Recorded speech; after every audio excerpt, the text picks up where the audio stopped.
Welcome to the Good Leadership Podcast, where we explore the stories, strategies, and insights of thought leaders who inspire us to think differently and lead better. Today, I'm honored to have as my guests Dr. Kathy Pearson and Dr. Gregg Pearson. Kathy is a renowned strategist and systems thinking expert who has developed leaders at many large organizations. For many years, taught at the Wharton School of Business. Joining her is Dr. Gregg Pearson, an expert in American history whose insights bring history to life. Together, we'll dive into the extraordinary legacy of one of history's most revered leaders, Abraham Lincoln. Known for his wisdom, resilience, and remarkable ability to navigate complex challenges, Lincoln's leadership lessons remain as relevant today as they were during his presidency. Throughout this exploration, we'll examine the critical questions such as, how did Lincoln harness the power of diverse perspectives to drive meaningful decisions? What strategies did he use to build trust and unity during some of the most divisive moments in American history? And how did he transform conflict into collaboration, fostering an environment where progress could thrive? These questions go beyond mere historical curiosity. They offer a blueprint for modern leaders facing the challenges of innovation, organizational change, and navigating uncertainty. So get ready to discover powerful tools, hear compelling stories from Lincoln's life, and gain actionable insights you can apply to elevate your leadership journey. Let's dive in. Welcome to the Good Leadership Podcast, where we engage with esteemed thought leaders and explore research-backed strategies and techniques that empower leaders at every level to achieve meaningful results that drive lasting change. I'd love for Gregg to get us started and just give us kind of that historical context of what Lincoln was really experiencing and facing by bringing these diverse perspectives into his cabinet at one of the most tumultuous times in our history. Yeah. Once again, Charles, thanks for having us. If you do a survey of presidents, usually the top one and two go back and forth between George Washington and Abraham Lincoln. Lots of different folks in third place: Jefferson, FDR, etc. But Lincoln arguably probably faced, from an executive leadership standpoint, one of the more challenging times in American history, and that was the potential dissolution of the Union. And the Republican Party had only come into existence 4 years before Lincoln was elected in 1860, came into existence in 1856, and his first candidate was John Fremont, who was essentially an explorer. And Lincoln came about after that.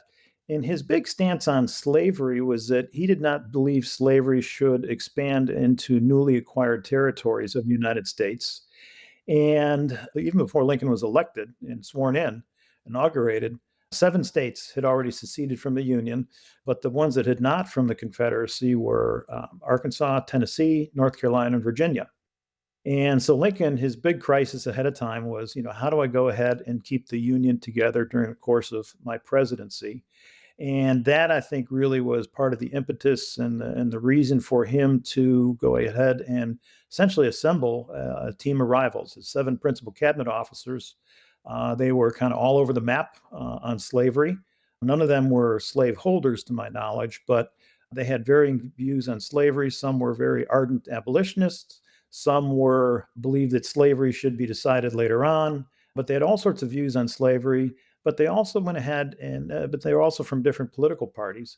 And in order to go ahead and accomplish his objective of keeping the Union together, Lincoln, I think by necessity, had to go ahead and assemble a team of rivals that kind of covered the entire intellectual and political spectrum of belief at the time. So I think that was a lot of what drove Lincoln, and that's kind of part of the backstory to how he got his team together. Thank you for providing that historical context, because the phrase "we've always done it this way" not only services with nations, but also with organizations, Kathy. How can leaders intentionally cultivate and leverage diversity of thought in their teams? Yeah, it's such a great question. So that whole idea of we've always done it this way, I think first of all, leaders need to understand, why do people feel that way? Why do people feel like, hey, we've always done it this way? Well, there's a comfort level, right? So my field, decision sciences, we look at, what are cognitive biases that we have in making decisions, and one of those is called the uncertainty avoidance bias. And we have to give it a fancy term, but basically, we as humans want to avoid uncertainty.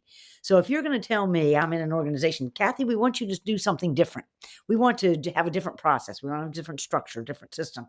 Why? It's working fine right now. So just to even understand that psychological piece, I think is really, really important. So that's number one. And then number two, acknowledge and respect that, hey, historically we've been able to do things really well, but then make the business case for why do you want change. I mean, you look at what Lincoln, his situation, he like Greg kept saying, he had to do it almost by necessity. The world was changing, and if he didn't change with it, it was going to really, really, not going to move the country forward at all and potentially break up the country. And Greg, too, with Lincoln, he surrounded himself with these political rivals in his cabinet. What does this really say about his belief in the value of diverse perspectives? And how did that really help him? Maybe, and then Kathy can kind of tag onto that to say, how did that help him avoid groupthink? Well, I think when you get diverse perspectives, as Lincoln did in this particular case, you take any issue, and these were all very, very accomplished, very, very. They were all national figures. Seward, Stanton, Salmon Chase. I mean, they were all national figures. They were very, very well known throughout the country, and they didn't all think the same about anything. In fact, the first four, Seward, Chase, and Bates, were his three principal rivals for the Republican nomination in 1860. So they all had differing perspectives on the problem. I think they all believed that maintaining the union and unity was key, but they all had differing perspectives on how to go ahead and accomplish that. And I think in Lincoln's case, and there's several decisions, and we'll talk a little bit more about them later on, that he was faced with during his term in office, that they all did have very different perspectives on what they should do. And I think once Lincoln was able to go ahead and pick their brains for the best ideas that each one of these luminaries, intellectual luminaries, thought leaders, I guess they weren't called that in the 1860s, but nowadays you might call them thought leaders. He was able to pick their brains, and once you get ideas coming from prominent figures at the time, you're able to go ahead and I think make a much better decision that perhaps has a greater likelihood of success. And I think certainly there were a lot of ups and downs over the 4+ years of the war. And Lincoln did not feel, he was a very humble, very humble guy, had a great sense of humility. And I think he was not one that would come into the room and think that his idea was the best idea. He may, in some instances, know directionally where he wanted to go with the decision, but he would always try to go ahead and run that by his cabinet. Not only to perfect the idea, but also to, I hate to use the term sell them on his particular idea, but also to go ahead and, get their consensus, get their agreement. And once you have the entire leadership team agreeing on a certain direction, less problematic implementing the decision. And when you talk about Lincoln, it really does make me think, when you talk about his humility, the fact that he could if you want diversity of thought, then by definition, if you really want it, not just saying you want it, but really want it, you have to be humble, because you have to say, hey, maybe I'm wrong, or maybe I need a different perspective to give me something, right? So that must have been a big part of his success in the end, is that he was humble. Very humble. And he also had I guess if you were up in Boston, you might say he had a wicked sense of humor. He was a pretty funny guy. There's all sorts of different Lincoln quotes and quips. And there was one time, Lincoln served a brief period of time in the Illinois militia. They were involved in a war against the Sauk and Fox Nation. So Lincoln was in uniform, but he never did any fighting. In fact, when he was asked about his war record, he said, "I never fought anything except mosquitoes." And so that's pretty self-effacing for a major leader like that. Actually, there's some very, very funny Lincoln quotes, and he would be, if I could go back and pick one historical figure, I'd love to have a conversation with. And Lincoln was a teetotaler, so I wouldn't have a beer with him or anything, but it would probably be Abraham Lincoln, just because I think of the magnitude of challenges that he faced, and I think his ability to approach him as a leader who incorporate all different points of view. So, When I think, Kathy, from our conversations in the past, too, humility is so critical for any leader to have, because you have to say, I don't know. For these future uncertainties, you don't know. And it's better to know the limits of your knowledge and stay within your areas of expertise than it is really to say stuff that may not be true and go beyond those areas, which many leaders do. That's right. Another one of these cognitive biases we study in decision sciences is called literally the overconfidence bias, which basically we as humans are just not very good at understanding what we don't know. So here you have this automatically we almost have this innate sort of reason why we think we know more than we do, and then you put it into a context of I'm a leader. Does that make me look weak if I say I don't know? And that's why humility. I mean, I really believe that's one of the reasons why Lincoln, for example, was such a great leader. He didn't have a problem saying I don't know. And avoiding groupthink as well. He didn't have the people, just yes men or yes individuals, just agreeing with him at every turn. He knew that diversity of thought, not just diversity in other areas, but diversity of thought was so critical to make informed decisions about the country and its future. And he did not have what you might call shrinking violets in his cabinet either. I mean, Seward, Salmon Chase, Bates, later first Cameron, then Stanton, as Secretary of War, Gideon Welles in the Navy, Blair, who the Blair House in Washington, D.C. is named after his family. These are pretty strong-willed individuals, pretty strong-minded people. So, Lincoln had to win them over, with his intellect, but I think his humility was very it could be very, very off-putting because he was not a egotistical type guy. He was very different from what we might think of a politician as nowadays. So, And Lincoln leveraged these differences really to strengthen his decision making. So I'd love to go through a couple of examples with you. And first is that Fort Sumter crisis. And what he did was brilliant, how he devised his strategy. But Greg, walk us through kind of how that decision was made and how he leveraged his team of rivals to come up with ultimately a great decision that forced the other side's hand to start the war. sure. Prior to the Fort Sumter crisis, the South had taken over a lot of the federal military bases that were in the southern part of the United States at the time. They took over Charleston, but one thing they had not taken over because they really had no navy to go ahead and reach it was Fort Sumter. So you still had a Union garrison at Fort Sumter, and the Union garrison was running out of supplies, so they needed to go ahead and obtain more supplies, and the only way to do that was by ship. And so Lincoln notified the Governor Pickens of South Carolina that he was going to send an unarmed supply ship to go ahead and resupply Fort Sumter. Now, his cabinet, I think there was only one person in his cabinet. I'd have to go back and think about who it was, maybe Blair, that thought it was a great idea to go ahead and rearm it. The rest of the cabinet said, no, this will just exacerbate and guarantee hostilities, this and that. But when you think about the decision making that Lincoln made, and obviously we all know he did go ahead and send the resupply ship in. But a quote that I like to use from a great Civil War historian, a guy named Shelby Foote. If you've watched Ken Burns' series on the Civil War, Foote is in there prominently. Lincoln basically came up with a political strategy of heads I win, tails you lose. So either he was going to retain the garrison and resupply it, and the South would back down, or he would fire the first shot to go ahead, or the South would be forced to take some type of aggressive action and thereby essentially initiate the shooting conflict of the Civil War. And that's exactly what happened. Fort Sumter, as we all know, was bombarded, finally went ahead and surrendered. But at that point in time, I mean, you can obviously definitively say that the South fired the first shots of the war. It was a genius strategy. But certainly after the fallout after Fort Sumter was that the four remaining states that ended up joining the Confederacy, the Virginia, North Carolina, Tennessee, and Arkansas, they very quickly seceded. And then, April of 61, things were in a, all-out crisis at that point in time. Love, brilliant strategy. Heads I win, tails you lose. Kathy, what are some of the specific ways leaders can show that they genuinely listen and value diverse perspectives?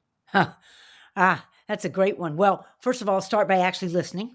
So I would say, right. So I think that's it. And that there are techniques that let me make sure I understand what you're saying and that sort of thing. But I think also just from a behavior standpoint, there is nothing worse. And I know we may talk about trust a little bit later. There is nothing worse than having the feeling that this leader is asking for my opinion, but he or she's already made the decision. Right. And so be really, really sincere. Hey, Charles, I really need your opinion. And also, I think be clear about I'm getting lots and lots of different perspectives. So your perspective may not be represented in the final decision, but I need to get all of these perspectives. So I think one is actually listening and validating that by saying, I think I heard you say X, Y, Z. Number two, be sincere that you really do want it and make sure you're clear about that. And then number three, I think be honest about I'm getting all sorts of different, opinions, and that final decision I'm going to need to make will need to take into account all of these views. And you're right. Trust is the glue that holds any team together. And for perceptive leaders, relationship trust is the most critical. You mentioned it's really the cornerstone of Lincoln's leadership. So, Kathy, kind of walk us through what relationship trust is and why it's considered the most critical type of trust for perceptive leaders. Yeah, and I got that phrase relationship trust, by the way, full disclosure, from The Speed of Trust by Stephen Covey's son, I think was written a few years ago. And trust is not necessarily my area of expertise academically, but you're exactly right. It's the glue that holds it together. So Stephen Covey talks about different types of trust. You have an organizational trust, you have individual trust. Relationship trust is really about, between people. And it's not just, oh, I know you're being honest with me, Greg, but it's, I know you respect what I'm saying. I know when you say you're going to do something, I know you'll do it. I know if you say that you want diversity of thought, that you really do want to listen to what I say, right? It's when you set an expectation, you're going to meet them. So it's really broad. And so just in decision making has a particular application, but even more, I think, in leadership for sure. And finally, if you think about diversity of thought, I need to know that if I say something that's contrary to you as my leader, that I won't be punished, that I won't have, repercussions. And boy, that's trust right there. And that psychological safety is so important with building that as well. And Lincoln's trust building wasn't accidental. It was deeply intentional and rooted in his character, his actions. So let's explore another moment which really showcased this, and that's during the Emancipation Proclamation, Greg. How did his deliberative process earn trust from both his cabinet and the nation? If you look at the literature from the Civil War and all, there are some folks that would still argue nowadays, well, the Civil War wasn't about slavery. No, it was all about slavery. And it's just at the beginning of the war is that both sides tried to build, I guess, support for their particular causes. And that's why at the beginning of the Civil War, I mean, the Union objectives were all about maintaining the federal objectives were all about maintaining the Union. As the war went on, it was clear that the slaves in the South, not only were they, considered property by the South, but they were also considered a major military asset. So Lincoln said, well, what about if, we, emancipate the slaves?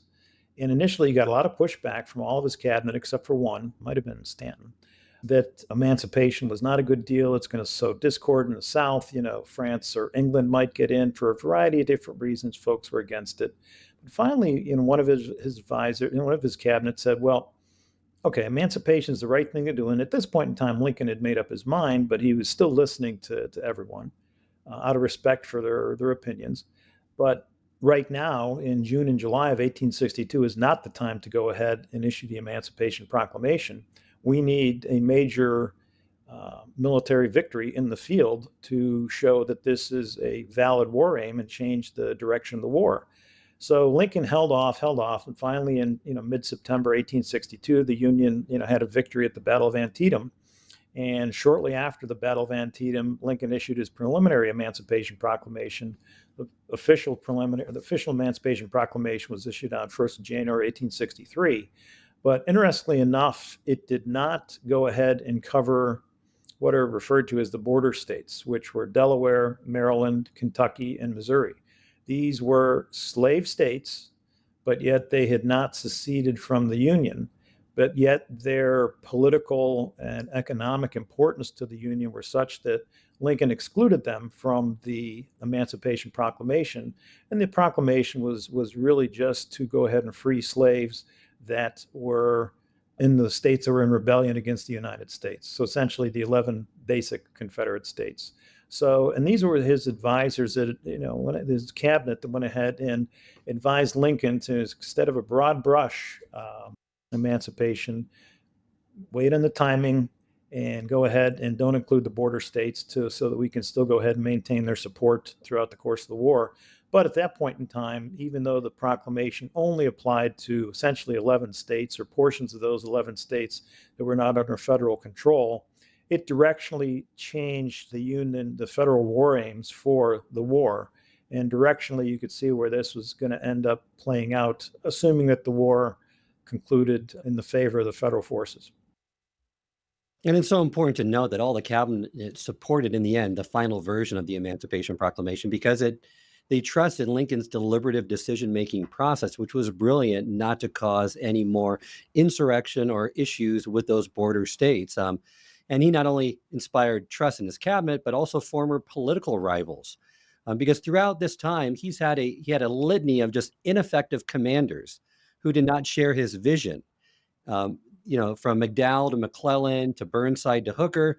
Finally, 1863 happens, the Battle of Gettysburg. Lincoln appointed his last commander, Meade, which would serve as the commander of the primary Union Field Army for the balance of war. But that just kind of speaks to his keeping a strong vision and approach, and with just insurmountable odds against him, or just so many different rivals. And Kathy, how does that kind of play out with leaders today? With when they go into this decision making process, right? You talk about defining decision rights, and it may not be the popular decision, but at some point the leader needs to make a decision and be firm on that decision moving forward. Whether or not they have enough support, maybe they do, maybe they don't, but they don't want to appear indecisive, right? Because that's kind of the worst alternative. It's interesting. I tell folks, leaders, when I work with them, the challenge with getting diversity of thought, if you're successful, is that you get diversity of thought, right? That's a challenge. Like, hey, I actually got diversity of thought. Now what do I do? And if I think about, and Greg, I'd love to hear about your perspective, because you not only the historical, but having been a leader both in the military and the corporate environment. When I see leaders getting sort of paralyzed and not being able to make a decision, and I see that a lot, it's either there's so much uncertainty that they're just like, oh, and you see it manifested by, hey, give me more data. I need more data. Or number two, it's because they have so many diverse opinions and they just can't commit to one course of action. And so I see that a lot just anecdotally in leaders. And I think it's a real challenge, because you have to, at the end of the day, make a decision and move forward. Certainly in the military, I mean, it's not yes, there's a hierarchy, an official hierarchy in the military, as there are in many corporations. But, surprisingly so, it is an environment that's always open to different innovative ways about doing things. Iraq and Afghanistan, look at some of the things that H.R. McMaster did, in Iraq. But even in the military, too, I mean, you had two different, very different ways in the Civil War that decisions were made by the principal armies. The Confederates, primarily it was, Robert E. Lee, and whatever Lee decided is what the Army did. It was fantastically successful until it wasn't at Gettysburg. Whereas you had Meade, and, he, did this to a T. He had what was called a Council of War. And what is absolutely brilliant about this, and it's a great little tactic for folks to keep in mind in the corporate world, is they'd have Council of War. So when there was a decision to be made, Meade would basically, as the commander, sit back and kind of listen, and the Council of War would be run by his chief of staff. And his chief of staff would then, ask 2 or 3 questions, and then he would go around the room. All the principal Army commanders at the time would then go ahead and weigh their opinion. But what he did is that the first person to speak formally was always the junior person in the room, thereby working their way around to the senior person in the room. The reason that was done, obviously, was so that the senior general's point of view would not go ahead and color some of the points of view and maybe tamp down the diverse thoughts that you might get. So, but yeah, certainly you see it in the military. But, one thing that's different in the military, too, is that, once the decision's made, whether you agree with it or not, you pretty much got to follow that you got to agree with the decision and execute it. Then you shift from there's a point in time in military thinking, there's a point in time open for discussion. And then once the decision's been made, then it's time to immediately turn over to execution. What I saw in the corporate world sometimes is once the decision's been made, maybe you push that timeline a little bit to see if you can tweak the decision a little bit for, whatever particular reasons. I do remember when Greg got out of the military and went into the corporate environment, one of his, he would come home from work that first year. These people can't make a decision. It was Definitely different environments between the two. That's But right. you're right, the great leaders balance that. They don't get paralysis by analysis. They make a decision, but they wait to make it as informed of a decision as possible, because you're always managing the uncertainty, right? You're never predicting the future, you're managing it. And at some point you have to operate with that incomplete information. So it's critical, and it's something that great leaders do very well. And that's what kind of distinguishes them in the space. Getting back to Lincoln and talking about his trust building, because in 1864, and correct me if I'm wrong with my dates, Greg, is until about September of that year, he wasn't guaranteed to win the election. He knew he needed support. And there were certain things that happened in the South, certain things that happened in the North, with certain decisive battles being won, that really elevated his position and gave him more confidence in that election. But part of it was just his compassion and relatability that I think all leaders can learn from. And it was really earned by the loyalty from the Union soldiers. What Yes. actions and decisions helped him gain their trust and support? Well, Lincoln obviously, and this is part of his character as the leader, is, he was, had a great degree of candor. He would speak honestly. He demonstrated a great degree of commitment to the soldiers, making sure that they, had the implements of war that they needed to go ahead and continue their job. And I think also his great sense of humility.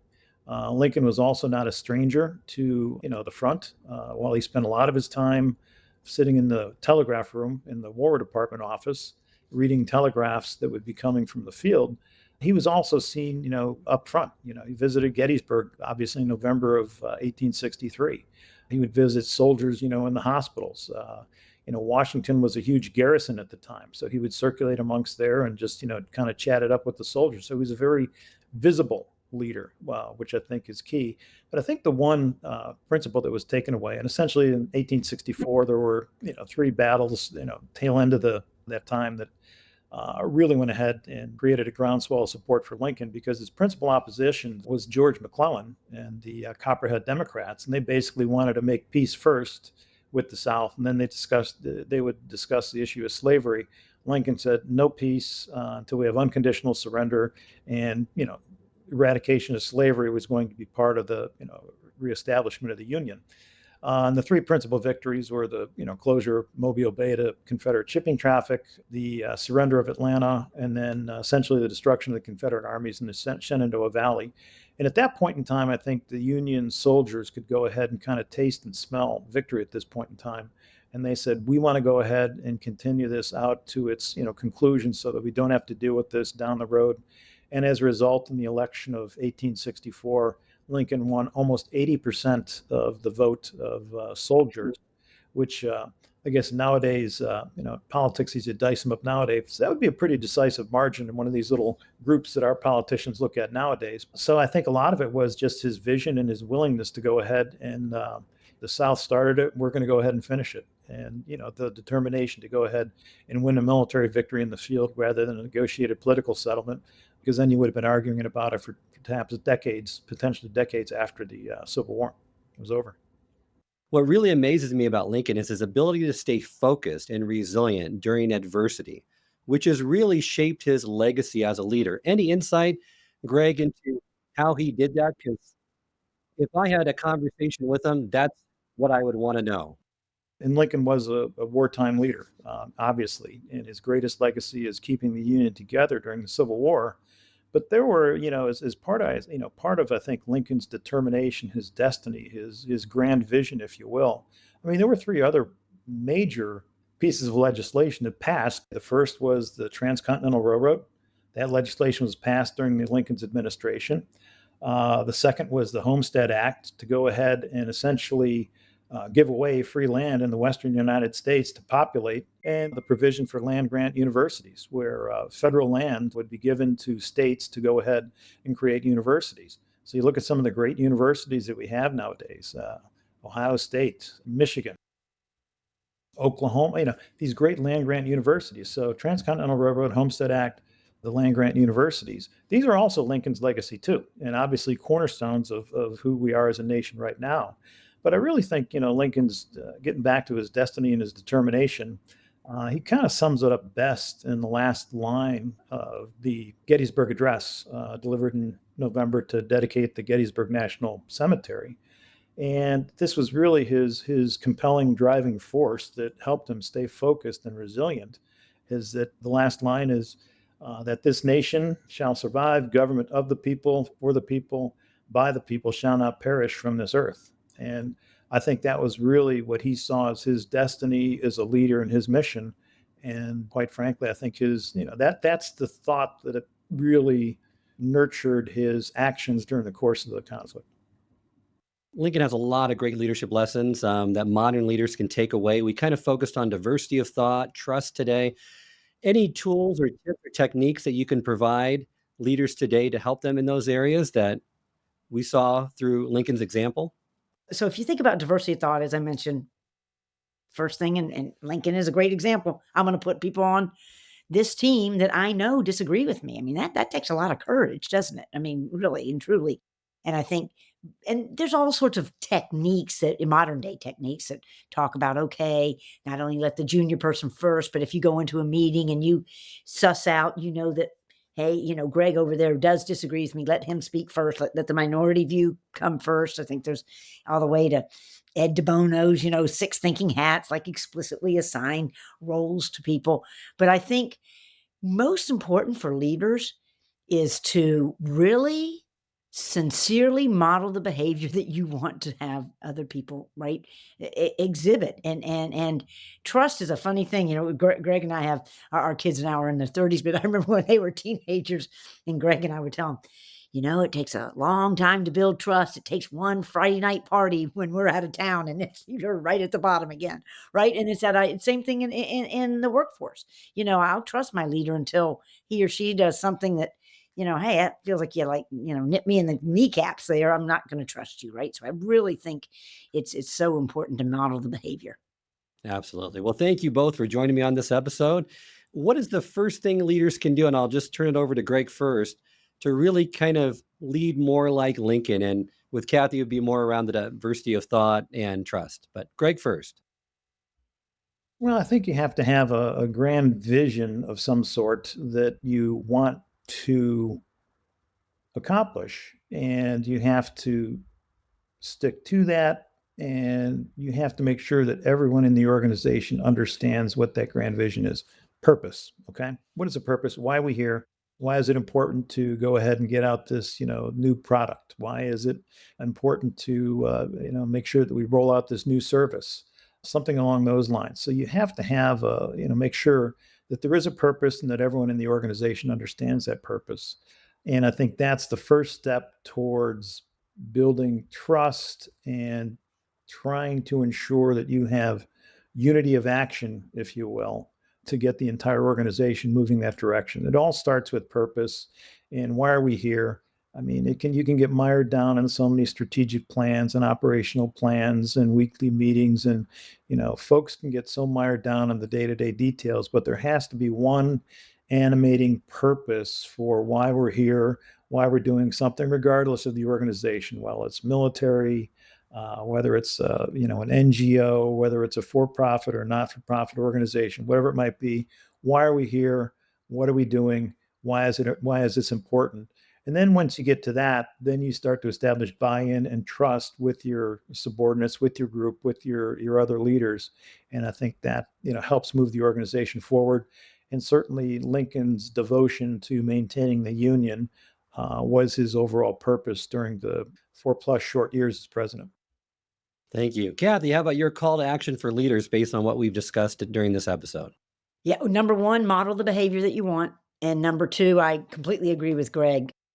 Being articulate about what your overall goal is, overall purpose is critical. Well, thank you both for joining us today. Appreciate it. Let us know, let our listeners know how they can get in contact with you and learn more about your work. So we have a website. Enterprise Learning Solutions is the name of our company. And so you can go to elslearning.com and you can get in touch with us through that website. I hope this episode has provided you with valuable insights. If it has, I ask you to share it with someone who would also benefit from it. If you've been enjoying and gaining knowledge from this podcast, then subscribe to our YouTube channel where you can find all the previous episodes of the podcast and additional learning resources. You can also subscribe to the podcast on Apple or Spotify and leave up to a 5-star review.